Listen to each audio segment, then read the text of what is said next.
Vamos a hablar con Rita Custet, es docente universitaria, ex defensora general, actualmente jueza del Tribunal de Impugnación. Custet, Mario Favo le saluda. Buen día. Hola, buenos días, Mario. Buenos días a toda la audiencia. Bueno, supongo que habrá escuchado sobre el proyecto y sobre este anuncio.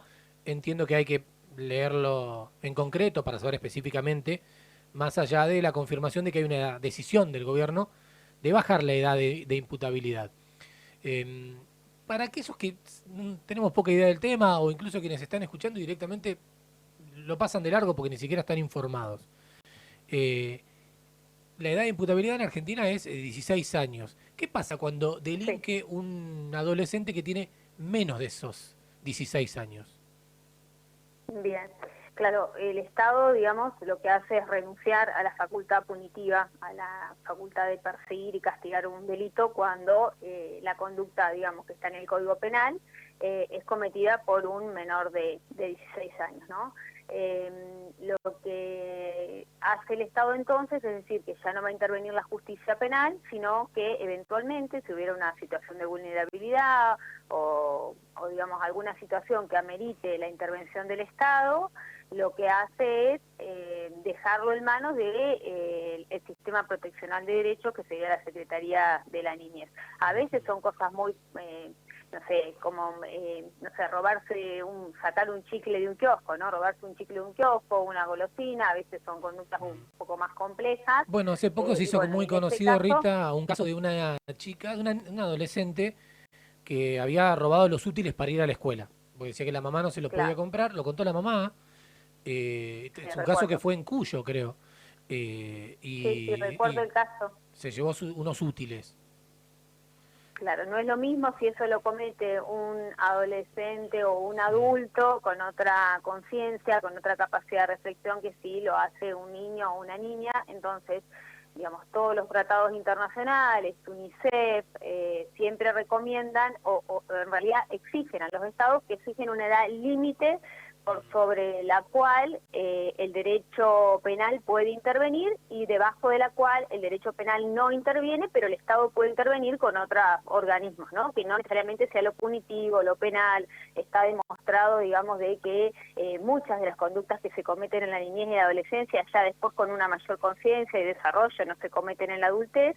Y también está demostrado que la intervención del derecho penal en edades muy tempranas lo que genera es la persistencia de esas conductas y, digamos, no contribuye al desarrollo integral y de los Mm. adolescentes y de los niños, ¿no? Entonces, bueno, básicamente estas serían las bases por qué los estados establecen una edad sobre la cual van a intervenir penalmente y una edad debajo de la cual no van a intervenir penalmente. Esos 16 en Argentina, ¿es un número alto en comparación con otros países, como para que ahora amerite que se baje? Yo no diría que es un número alto, diría que es un número prudente y que digamos, que los organismos internacionales especializados en la materia, como el Comité de los Derechos del Niño, que regula la Mm. Convención de los Derechos del Niño, que es la convención más ratificada del mundo, solamente 2 estados no la ratificaron y que obliga por nuestra Constitución, están recomendando edades más altas.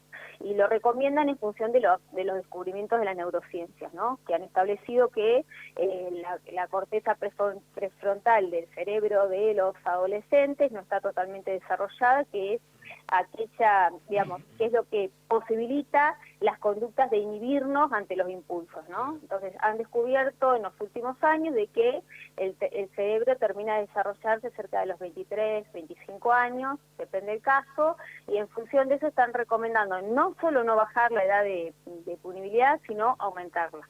¿Y qué pasa hoy cuando comete un delito alguien de 16 o 17?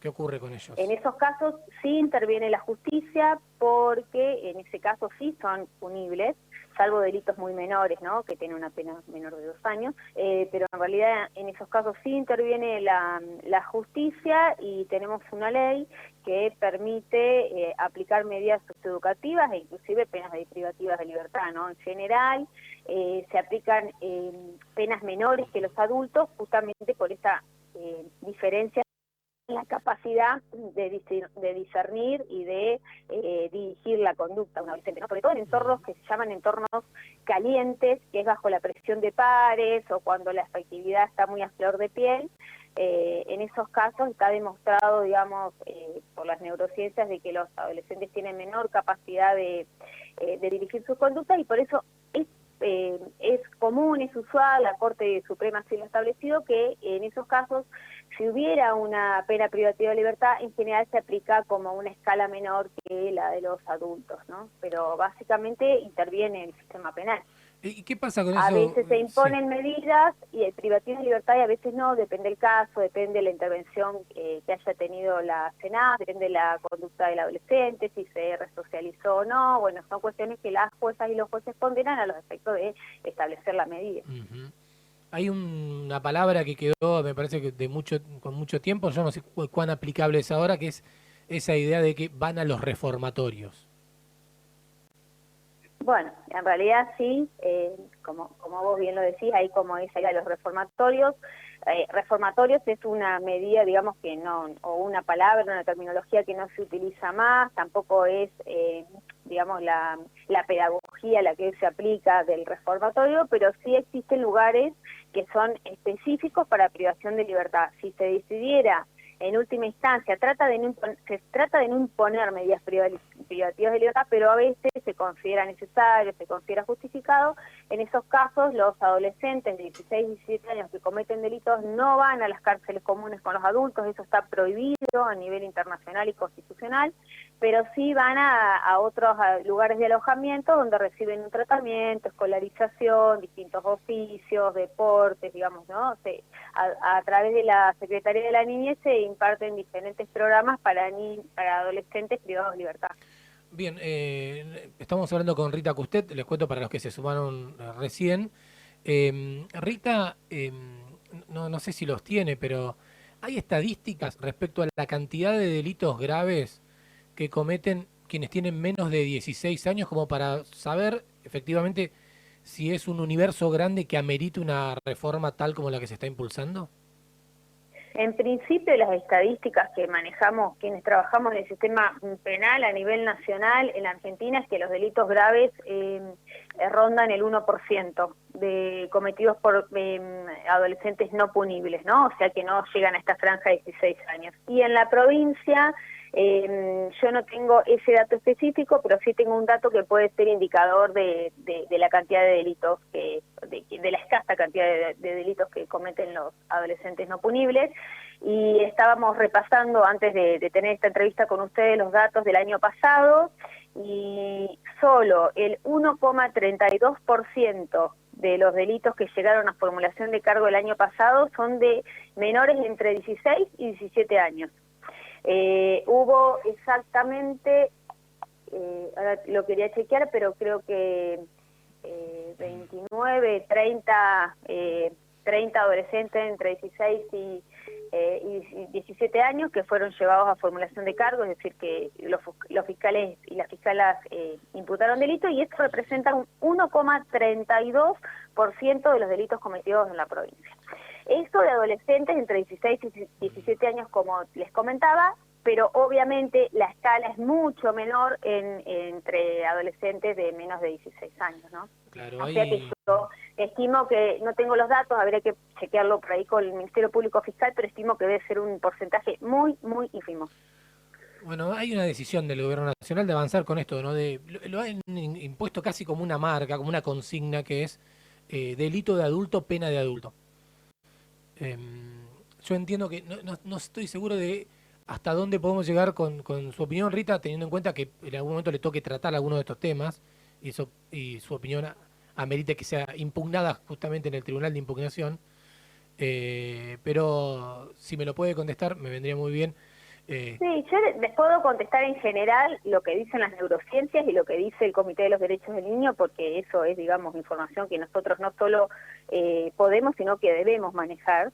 El Comité de los Derechos del Niño genera reglas, digamos, o opiniones o directrices para los estados, y respecto de esta situación dice que hay que atender a lo que están informando o lo que nos están ilustrando las neurociencias. Las neurociencias dicen que los adolescentes no tienen la misma capacidad de frenos inhibitorios que los adultos, y a veces se dice que bueno, pero ¿cómo? Si pueden votar, entonces pueden ir a la cárcel. El tema es que lo que han demostrado las neurociencias es que en contextos fríos, que se llaman estos donde los adolescentes pueden racionalizar y, digamos, están tranquilos y no están sujetos a la presión de los pares o a la excitación, digamos, emocional, los adolescentes pueden tomar estas decisiones. El tema es que la corteza prefrontal, que también controla esto o permite el control de las conductas, en los adolescentes no está desarrollada, entonces no pueden dirigir sus conductas al igual que los adultos. Entonces, es por eso que no es la misma situación, porque no es lo mismo el control consciente de los pensamientos que estas funciones ejecutivas que digamos, no son controladas en contextos de presión, donde estamos frente a los pares y queremos demostrar alguna otra cosa, o tomar un alcohol. Entonces, lo que sí han hecho otros estados es, por ejemplo, se les da licencia de conducir a adolescentes de 16, 17 años, pero se les permite hasta 1 hora, acompañados por adultos, ¿no? Porque ha quedado demostrado esto. Entonces, en principio, lo que estaría diciendo el comité es que nos guiemos por lo que dicen las neurociencias, y lo que están diciendo las neurociencias y todo lo que es la psicología y la psiquiatría tradicional es que los adolescentes están en un proceso de formación, que su cerebro se está desarrollando y que además de las cuestiones sociales, hay cuestiones, digamos, físicas, metabólicas, que nos permitirían ver de que no están en las mismas condiciones de los adultos que para dirigir su conducta. Y por eso el Estado no estaría frente a dos sujetos de igual capacidad, ¿no? Para dirigir su acción y por ende para punir. No sé si he sido clara o medianamente clara con la información. Creo que sí, entonces que quede claro, si tienen 14 o 15, no será la justicia, pero sí tendrán que ser otros resortes del Estado los que contengan a estas personas en formación, por cierto, ¿no? Siendo adolescente, como estábamos diciendo, y aparecer lo que en Río Negro, por ejemplo, es CENAF o la Secretaría, Dirección o Ministerio que tenga cada uno de los estados provinciales o nacional. Exacto, así es, como bien lo decís, son los organismos que deben intervenir ante situaciones de vulneración de derechos, ¿no? Pero bueno, es una política, Así de esto que lo digo yo, es una política de alto impacto, la de proponer una baja, porque genera rápidamente, yo creo que, no sé si se plantea o no, en algún momento se había hablado de algún plebiscito, pero genera repercusiones positivas y negativas, pero muchas de acompañamiento a políticas de este tiempo, de este tipo, digo, del gobierno nacional. Suele aparecer además cada tanto tiempo la discusión sobre la baja en la edad de imputabilidad. sí, de hecho es una constante que se trabaja en foros de magistrados o funcionarios de la justicia penal.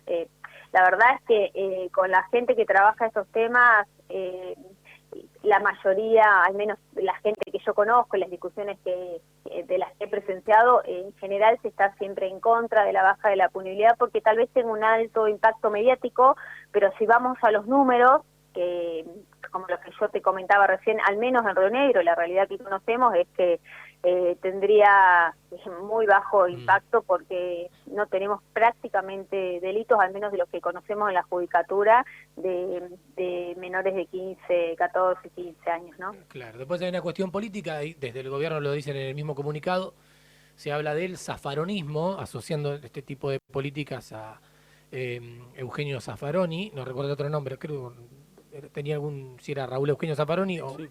pero bueno, Eugenio Zaffaroni, por mucho tiempo integrante de la Corte Suprema. Y además una cosa que se remarca también, Rita, es los adolescentes de ahora no son lo mismo que los adolescentes de 25 o 30 años.